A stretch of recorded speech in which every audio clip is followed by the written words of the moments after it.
Buen día, compañeras y tutor. En este caso voy a hablar de las enfermedades no transmisibles. La primera enfermedad transmisible es el infarto agudo del miocardio. Es una patología que se caracteriza por la muerte de una porción del músculo cardíaco que se produce cuando se obstruye completamente una arteria coronaria. En las circunstancias en las que se produce la obstrucción, el aporte sanguíneo se suprime. Si el músculo cardíaco carece de oxígeno durante demasiado tiempo, el tejido en esa zona muere y no se regenera.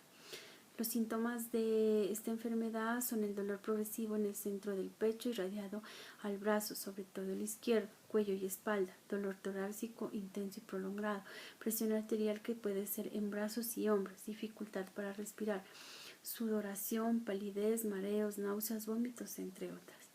El diagnóstico, la prueba más sencilla es el electrocardiograma. Se mantiene monitorizado y se detecta alteraciones en el momento en que se produce el dolor. Análisis de sangre, aumento de la actividad sérica, prueba de esfuerzo, estudios isotópicos, cateterismo cardíaco, el manejo farmacológico. Pueden recibir distintos tipos de tratamientos como el oxígeno, analgésicos como la morfina, beta bloqueantes, estimulantes de la adrenalina en el corazón, trombólicos, disuelven los coágulos de sangre, calcio antagonistas, que son los bloqueadores de los canales de calcio, y los nitratos que disminuyen el trabajo en el corazón. Los medicamentos no farmacológicos, disminuir alimentos ricos en colesterol para controlar los niveles sanguíneos y el metabolismo del colesterol, una dieta que sea balanceada, rica en hortalizas, frescas, fibras, bajas en sodio y en grasa, y realizar ejercicios aeróbicos y evitar bebidas alcohólicas. La segunda enfermedad que voy a hablar es la hipertensión pulmonar. Es el aumento de la presión en las arterias pulmonares. Está asociado con la enfermedad de las cavidades izquierdas del corazón, en el cual la arteria que lleva la sangre al corazón, a los pulmones, se vuelven más estrechas de lo normal, dificultando el flujo sanguíneo a través de los vasos como resultado de la presión sanguínea. En estas arterias, llamadas arterias pulmonares, se elevan los niveles mucho más altos de los niveles normales. La sintomatología: un ritmo cardíaco irregular, palpitaciones o una sensación punzante fuerte, pulso acelerado, mareos, desmayos progresivos, pérdida del aliento durante el ejercicio y actividad, y sobre todo la dificultad al respirar cuando se mantiene en reposo. Causas de la hipertensión arterial. Enfermedad: está mucho asociado a las enfermedades del hígado, trastornos reumáticos, enfermedades del pulmón, enfermedades de bajos de oxígeno, y puede resultar de otras enfermedades como el EPOC. ¿Cómo se diagnostica? Principalmente escuchando los sonidos anormales en el corazón, examinar las venas yugulares en el cuello, congestión y ensanchamiento de las mismas. Pruebas de sangre, panel metabólico completo del hígado y de riñones, análisis de las hormonas de las tiroides, estudiar los niveles de oxígeno en la sangre, ecocardiograma, rayos X en el pecho, cateterismos al corazón y angiogramas pulmonares. ¿Cómo se trata la hipertensión pulmonar? Con cirugía, solo si es necesario. Hay muchos tipos de medicamentos disponibles para tratar la hipertensión pulmonar, como el oxígeno, anticoagulantes o diluyentes sanguíneos, diuréticos, potasios, agentes inotrópicos y vasodilatadores.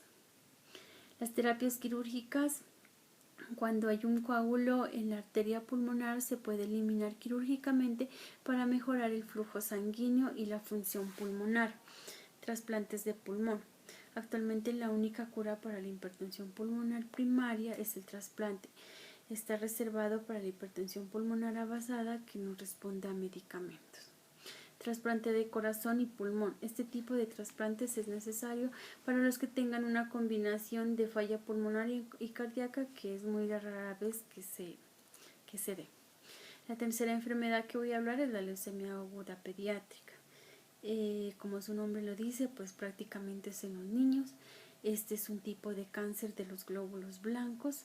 La médula ósea produce glóbulos blancos anormales. Estas células reemplazan a las células sanguíneas sanas y dificulta que la sangre cumpla con su función adecuada. Este cáncer se origina en las células primitivas productoras de sangre y de médula ósea. Las células leucémicas se pueden reproducir rápidamente y no mueran cuando deberían y se acumulan en la médula ósea, desplazando así a las células normales. Las células leucémicas pasan al torrente sanguíneo con bastante rapidez, de ahí puede expandirse a otras partes del cuerpo como a los ganglios linfáticos, el hígado, el sistema nervioso central, el cerebro, la médula espinal, los testículos u otros órganos, donde puede evitar que otras células en el cuerpo realicen sus funciones adecuadas. Los tipos de leucemias en los niños: se distingue las leucemias agudas, en las que se encuentra la leucemia linfática aguda, que ésta se origina en los linfocitos de la médula ósea. La leucemia mieloide aguda, las células mieloide se forman en los glóbulos blancos y los glóbulos rojos y plaquetas. La leucemia linaje hidróxido o mixto, en la que las células se caracterizan por poseer células de la leucemia linfática y de la mieloide. También encontramos las leucemias crónicas, en las cuales está la leucemia mieloide crónica y la leucemia linfática crónica. Estas leucemias ocurren muy rara vez en los niños. Los síntomas más relevantes que se observan son las infecciones, fiebres, pérdida del apetito, cansancio, sangrado, inflamación de los ganglios linfáticos, sudoración, dificultad para respirar, entre otras. El tratamiento, el principal, es la quimioterapia. Para algunos niños se administra una alta dosis de quimioterapia junto con los trasplantes de células madres. Pero esto a la vez genera unos efectos secundarios que son, dependiendo del tipo de dosis, la caída del cabello, úlceras en la boca, pérdida del apetito, diarrea, náuseas, pérdida de glóbulos blancos, formación de hematomas, sangrados, entre otras. Muchas gracias.